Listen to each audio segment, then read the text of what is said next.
Bonjour et bienvenue pour la 185e édition de J'irai lire des comics chez vous, l'émission qui vous coûte en moyenne par semaine 130 €. Mais pas cette semaine, puisque cette semaine nous allons vous faire des économies. Cette semaine nous allons vous parler d'un titre pas cher, d'un titre qui ne coûte que, c'est marqué dessus, 10 €.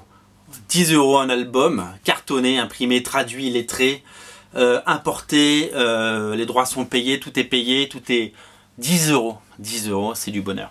Alors, Thousand Bastards, je vous en ai parlé il y a quelques mois maintenant, parce que vous savez, que nos amis d'Urban à Paris Comics Expo ont distribué ça. C'est un fascicule, donc c'est le format américain des comics, et c'était le premier épisode au format américain, mais en français, de Thousand Bastards. Et je l'avais lu en même temps que le premier épisode de Black Science et le premier épisode de Deadly Class de Rick Remender. Donc c'était les 3 comics offerts à l'époque. Et j'avais lu ça et j'avais beaucoup aimé. Et je crois que je vous l'avais dit. Et je pense que je vous avais dit même, on en reparlera quand ça sortira. Depuis, Deadly Class est sorti. Et quelle classe, Deadly Class. Quelle classe. Ah là là, je vous remonte le Deadly Class, faut le lire. 10 € aussi le tome 1. 10 € le tome 1, ça vaut le coup. Et puis ben voilà, ça s'est sorti la semaine dernière. Alors attendez, je vais agrandir un peu le champ là parce que voilà.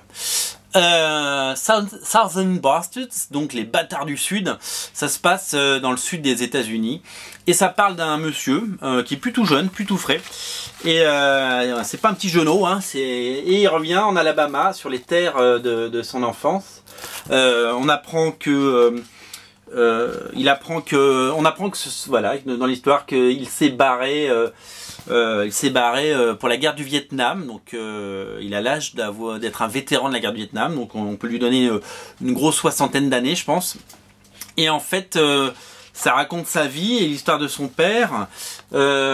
Finalement, en filigrane, on découvre petit à petit l'histoire de son père et on découvre que ce personnage est un personnage brut de décoffrage, mais avec des valeurs. Et donc, en retournant chez lui suite au décès de son père, quelques années plus tôt, et à la vente de la maison familiale, il va remettre les pieds dans cette espèce de gadou incroyable qui est le sud des États-Unis. Ce sud violent, raciste, redneck, on pourrait dire, d'une Amérique un peu laissée pour compte du développement. Et voilà, donc on est dans une petite bourgade où les gens sont pas très malins, où les gens, voilà, il y a des clans, des machins, des trucs, enfin voilà. C'est une véritable plongée dans l'atmosphère américaine et comme souvent avec Jason Aaron. Jason Aaron est le scénariste. Jason Aaron, on le voit beaucoup chez Marvel, on l'a vu sur Wolverine and the X-Men, mais on connaît surtout, enfin beaucoup aussi pour des séries comme Scalped. C'est vraiment une plongée dans cette Amérique pas très fut-fut, mais qu'on a envie de découvrir. Voilà, et donc on va découvrir que finalement ce monsieur, ce retraité, ce papy, est un homme au grand cœur et qui, voilà, il était venu 2 jours et il va rester un peu. Il va rester un peu et puis il va régler 2-3 petits problèmes parce qu'il avait des choses qui lui plaisaient pas et quitte à si vous voulez ne pas être très très en phase avec la loi, eh bien il va faire la loi. C'est une espèce de Daredevil dans le sud des États-Unis si vous voulez, sans costume mais avec une belle moustache. Voilà, c'est assez bluffant, je dois le dire. Thousand Bastards, c'est assez bluffant. C'est vraiment une excellente lecture. C'est même trop court. Il y a les 4 premiers épisodes. Alors vous allez me dire, bah, c'est normal que ça coûte 10 €. Il n'y a que 4 épisodes. Mais non, il n'y a pas de règle. C'est juste 10 € parce qu'Urban nous fait la première dose pas cher. Comme avec Black Science, comme avec American Vampire à l'époque, comme avec The Sixth Gun. Voilà, c'est très très bien. Bravo Urban, bravo. Avec cet homme à 10 €. Et excellente lecture. Et en fait, après avoir lu ça, on n'a qu'une envie, comme pour Black Science, c'est de lire la suite. Donc voilà. On a envie d'avoir la suite, surtout que je ne sais pas ce qui va se passer par la suite, mais je peux juste vous dire que les gens qui m'en ont parlé sans me spoiler m'ont dit qu'à partir de l'épisode 5 il y avait un truc qui tombe et Et donc ça devient très bien, encore meilleur on va dire. Donc c'est Jason Aaron au scénario, l'excellent Jason Aaron, vu plein de fois chez Marvel, il fait tellement de choses, il fait Thor. Et Jason Latour, hein, c'est les Jason et Jason. Jason Latour au dessin. Jason Latour est un dessinateur et un scénariste. Alors c'est un mec qui a un style très Vertigo, très indépendant américain. Et quand il bosse chez Marvel, en tant que scénariste, il fait des choses complètement différentes. C'est lui qui a repris Wolverine and the X-Men après Jason Aaron. Et c'est lui qui fait maintenant la série qui cartonne, Spider-Gwen. Alors là, hop, la transition est toute trouvée. Spider-Gwen, j'ai trouvé ça chez Pulps. C'est le numéro 1, version Midtown Comics. Je suis ravi parce que c'est la couverture de Campbell. Je l'avais déjà pris en version normale. Et quand j'ai vu ça l'autre jour, ça m'a coûté un peu cher, mais ça vaut le coup. Voilà, je vous l'ai mis là en décor. C'est sympa pour la journée. Voilà, il a un véritable succès. Le tome 1, le premier numéro là qui est là, il s'est vendu à plus de 200 000 exemplaires aux États-Unis. C'est un mec qui a un succès incroyable. Il a un succès indépendant avec Thousand Bastard et il a un succès chez Marvel incroyable avec Spider-Gwen, qui est le personnage issu du Spider-Verse. Et donc, c'est Gwen en Spider-Man. Très très bien, très bonne série. Ben, il la scénarise. Voilà. Ça, pour 10 €, allez-y, les yeux fermés. Mais n'oubliez pas de les rouvrir pour lire le comics, bien entendu. Alors, ensuite, on continue avec quoi? Alors, je suis allé en boutique cette semaine. Et je me suis dit, comme il n'y a pas beaucoup de sorties nouvelles et intéressantes qui m'intéressent, achetons des vieilles choses. non, achetons des comics récents, mais que j'ai pas eu le temps de lire. Et vous savez, alors moi je suis un déglingo d'un crossover des années 90 qui s'appelle l'ère d'Apocalypse, Age of Apocalypse. Et donc, en fait, il y a 4 tomes en français dans cette collection, Best of Marvel, collection en dur, assez costaud, qui a pas énormément, qui a tous les défauts des anciennes éditions Marvel, Panini, qui a une mise en page réduite à son minimum, pas de chapitrage, enfin voilà. Mais voilà, moi je suis hyper fan, et puis cette couverture m'a tiré. Et puis je l'ai feuilleté, c'était il y a 2 jours, hein, pour tout vous dire, je l'ai feuilleté. Et puis j'ai fait, ah c'est chouette, il y a les épisodes d'X Factor, ah c'est chouette, il y a ce vieil épisode,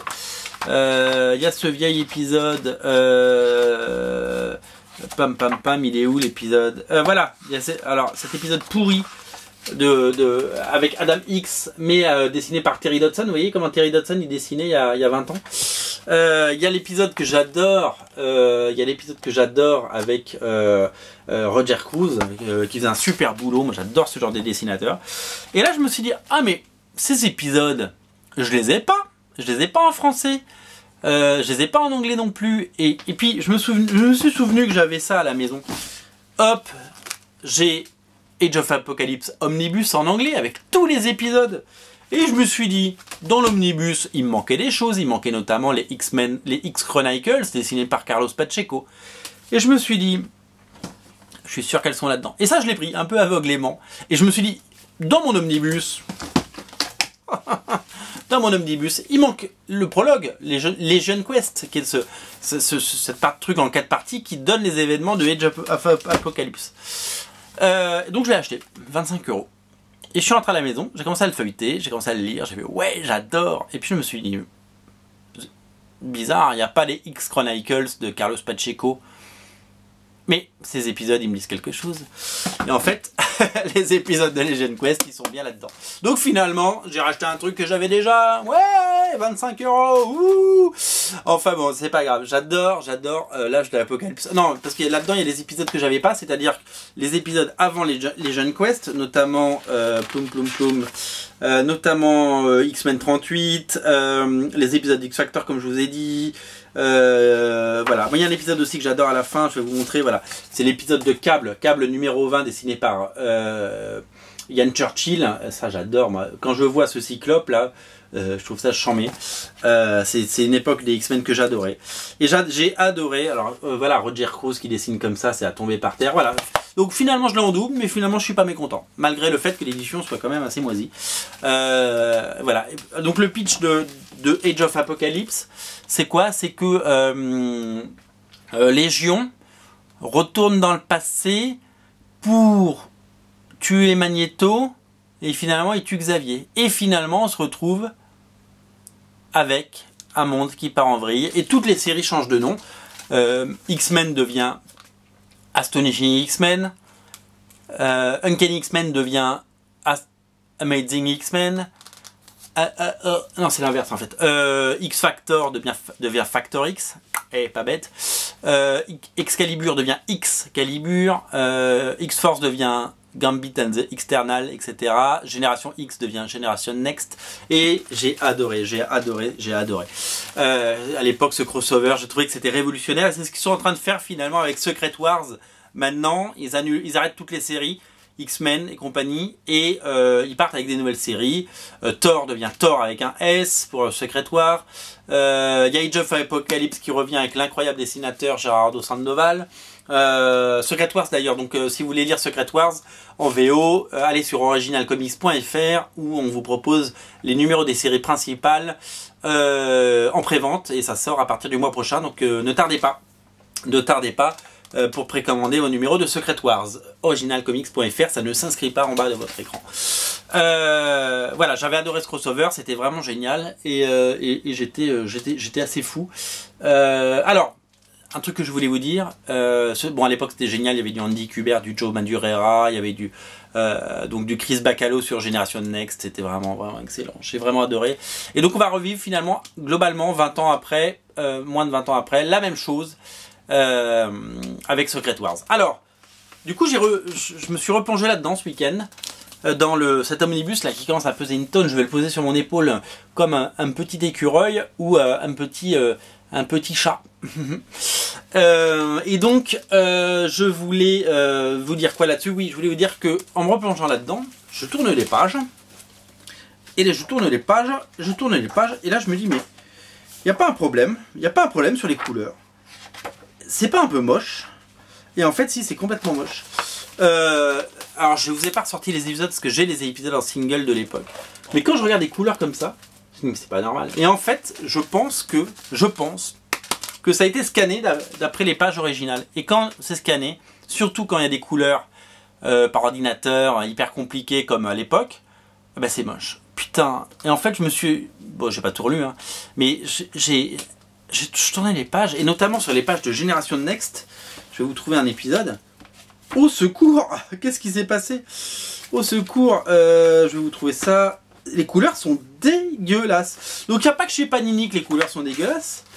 Il y a aussi chez Marvel. Et bon, évidemment, je trouve pas Génération... Voilà, si, Génération Next, c'est là. Hop, hop, hop.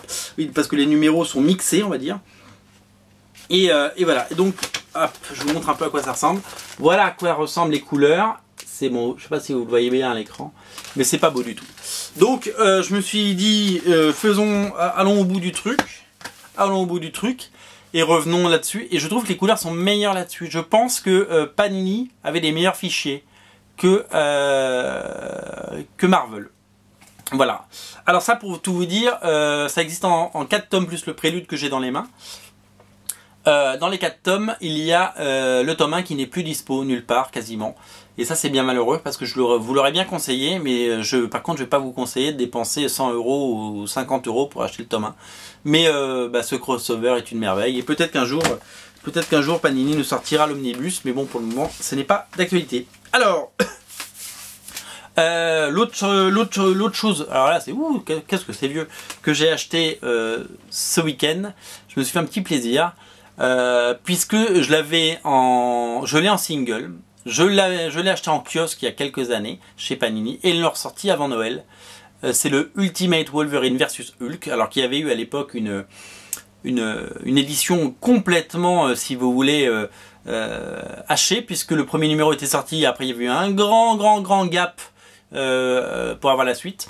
C'est la rencontre de Ultimate Wolverine et Ultimate Hulk, donc Wolverine et Hulk dans l'univers Ultimate, si vous préférez. C'est scénarisé par Damon Lindelof. Damon Lindelof, c'est non seulement, messieurs, dames, le co-créateur de Lost et son principal scénariste, hein, le showrunner de Lost, on va dire, copain de J.J. Abrams, qui a travaillé sur Star Trek 1 et 2, en tant que scénariste et script doctor, et qui a travaillé aussi sur Prometheus. Alors quand je dis ça, je pense que je perds la moitié de mes auditeurs. Revenez, j'ai fini.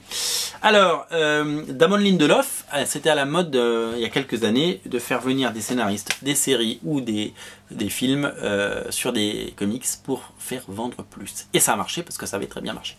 Là c'est très simple, c'est très bourrin, c'est très fun.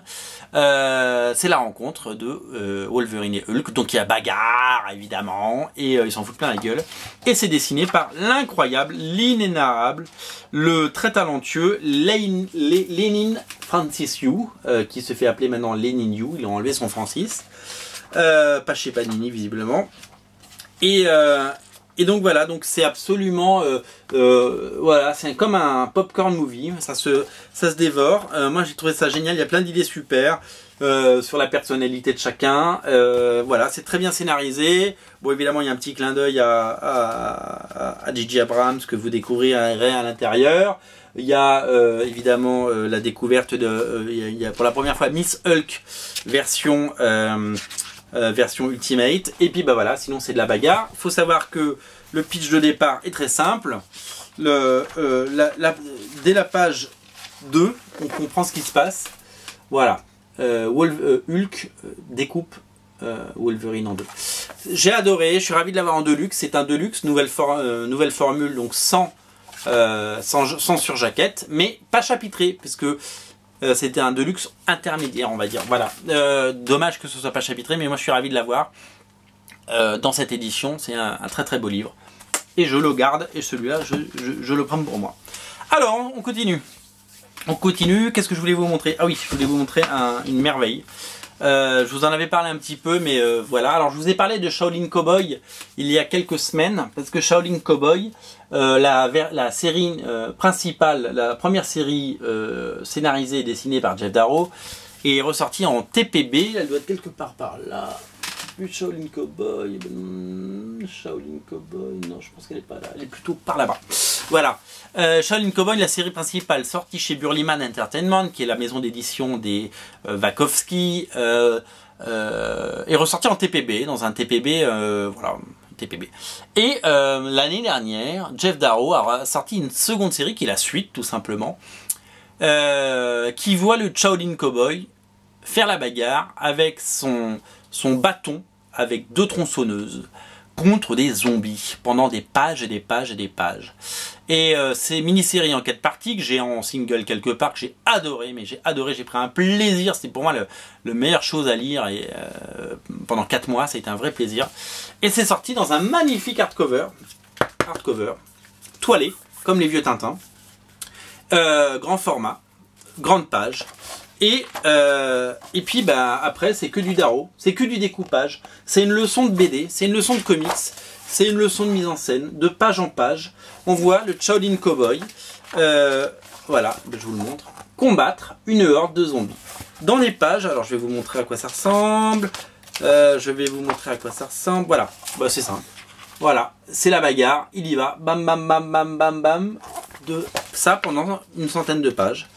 Hop, voilà. Et il y a des plans incroyables, il se régale, graphiquement c'est parfait, c'est limite jouissif tellement c'est bon, c'est de la violence pure, c'est gore à souhait, c'est du zombie coupé à la tronçonneuse sur des pages et des pages, c'est chirurgical, c'est précis, c'est incroyable, c'est du Geof Darrow, c'est un plaisir vraiment total. Et voilà, et vous voyez, ça continue, on pourrait faire ça pendant des pages et des pages. Alors il y en a qui vont dire, c'est un peu tout le temps la même chose. C'est génial, c'est absolument fabuleux. Je ne sais pas s'il va y avoir une VF, peut-être que oui, on verra. Quoi qu'il en soit, Shaolin Cowboy, Shrimp Buffet, vous pouvez dès à présent le lire dans cette édition. Pourquoi? Parce qu'il y a, je crois, 5 phrases. Il y a 5 bulles de texte dans toute la BD. C'est-à-dire que c'est que du dessin. C'est que du dessin. Donc il n'y a pas besoin de lire l'anglais, pas l'anglais. Vous pouvez pas me dire j'avais 6 de moyenne en 4e en anglais, je vais pas pouvoir le lire. Vous voyez, il n'y a pas de texte. Il n'y a quasiment pas de texte. Il doit y avoir 6 bulles de texte dans tout sur 100 pages de BD. Donc voilà, vous n'avez pas d'excuse pour ne pas lire Shaolin Cowboy dans sa version originale. Sinon ça sortira certainement en VF. En tout cas, je vous le souhaite. Je vais bouger un peu la tête parce que sinon je vais me prendre un coup de tronçonneuse. Voilà. Ben voilà, c'est tout ce que je voulais vous dire pour aujourd'hui. Non, c'est pas vrai, puisque j'ai lu une BD, une fois n'est pas coutume. Je lis très peu de BD franco-belge parce que ça me saoule. J'en ai marre du format, j'en ai marre de, je sais pas, je trouve plus de plaisir. Et j'ai acheté vendredi le dernier Spirou 2, donc c'est la collection annexe, c'est déjà le 8e tome. Grand format, beaucoup de pages, au moins 60 pages de BD. C'est fait par des gens qui s'appellent TM Marquio et Toldak, des gens dont je n'avais jamais entendu parler. Et alors là, on est vraiment dans un style très très cartoony hein, pour le coup. Hein, je crois que c'est l'écurie du Puy tout simplement. Et en fait, je suis un très très grand fan de Spirou depuis des années. Et donc j'ai lu ça et je me suis pris une claque, j'ai adoré chaque page, je me suis régalé. Je pensais lire le début vendredi soir dans mon fauteuil, et me disant allez je vais me coucher et puis je vais lire ça, et puis j'ai lu tout ça en entier, c'est génial, super bien, ça s'appelle La Grosse Tête, c'est très bien pensé, c'est très drôle, il y a beaucoup d'humour, il se passe beaucoup de choses, il y a beaucoup de cases, il y a beaucoup de détails. C'est très fun et voilà, moi j'ai trouvé ça vraiment enthousiasmant, donc voilà, je suis fan de Spirou depuis 20 ans et bah, Spirou continue de m'étonner et c'est un vrai grand plaisir, donc voilà, ne boudons pas notre plaisir. Voilà, donc ben voilà, cette semaine, mais il est là, je cherchais, il était devant moi. Cette semaine, dépenser 10 €. Alors le sticker s'en va, et puis comme il me reste quelques minutes, je vais vous le prouver. Parce que toujours, les gens disent toujours, ouais, il y en a marre des stickers. Hop, regardez, je l'enlève devant vous, comme ça. Et voilà, plus de stickers, et pas de traces. Il y a deux petites traces là, parce que je m'y suis pris un peu mal au début. Voilà, ça laisse pas de traces globalement. Voilà, 10 €, 10 balles ou je remballe. Voilà, c'était la 185e émission, merci beaucoup de l'avoir suivi. Partagez-la sur tous vos réseaux et lisez des comics. Rendez-vous tous les jours sur comicsplace.net et si vous voulez acheter des comics en VO sur originalcomics.fr. Ce site a besoin de vous et ce site n'existera pas sans vous. Faites-le vivre, faites-le savoir. Salut!